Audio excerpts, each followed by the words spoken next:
O relógio não volta. Imagine que cada dia da sua vida é uma página em branco. O que você tem escrito até agora? Histórias de coragem, amor e aventura? Ou apenas capítulos de rotina e arrependimento? A verdade é simples. O relógio não volta.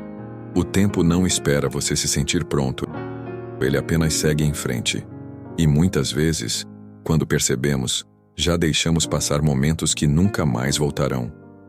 Então, pare de adiar a felicidade. Diga o que sente. Faça o que ama. Perdoe mais. Ria sem medo. Corra atrás do que realmente importa. Porque no final, quando as páginas do seu livro se fecharem, tudo o que restará serão as memórias que você teve coragem de viver. A vida acontece agora. E você?